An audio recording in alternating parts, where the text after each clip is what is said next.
Oh, sit down, everybody. Thank you very much. Wow. So nice. That was not the easiest entrance I've ever made. My wife called. She said, there are helicopters following you, and we did, and then we went under a fence and through a fence, and oh, boy, I felt like I was crossing the border, actually. You know, it's true. And when I can focus on Hillary, as I say, crooked Hillary, when I focus on Hillary, she'll go down easier than any of the people we just beat. Donald Trump, the only president who combines the sordid extramarital affairs of a young JFK with the dead-eyed puffiness of a post-Watergate Richard Nixon. And look, I know we have talked about Trump a lot on this show, but tonight we'd like to do it from a slightly different angle, and that is focusing on his relationship with the world. Because while we were away, you may remember one particular remark he made. According to the US president, Africa is a shithole. That's right.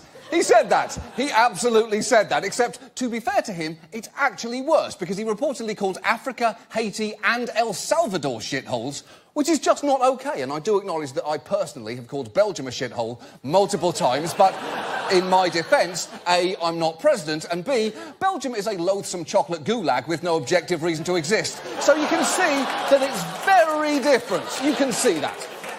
And look, you probably saw people on US TV being justifiably appalled by those remarks, but what you may not have seen is the response from the countries he insulted.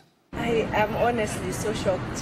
Countries, like, has he ever been to this country to call it a country? Seriously. We're not shithole. We people. We just like him. He is a shit, yes. Because it doesn't matter what you have. He's still going to the same hole where the same worms will eat him too. Wow.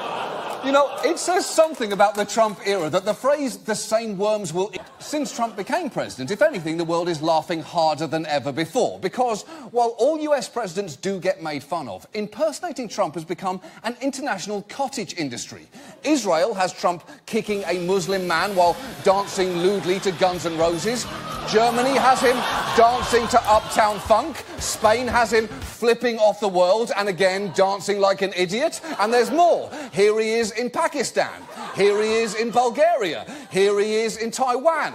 Here he is in Ethiopia. Here's a pretty shitty one from Turkey where they're not even trying.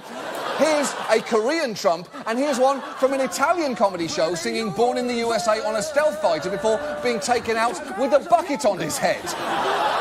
Are any of these funny? I don't know. Is anything about Trump funny anymore?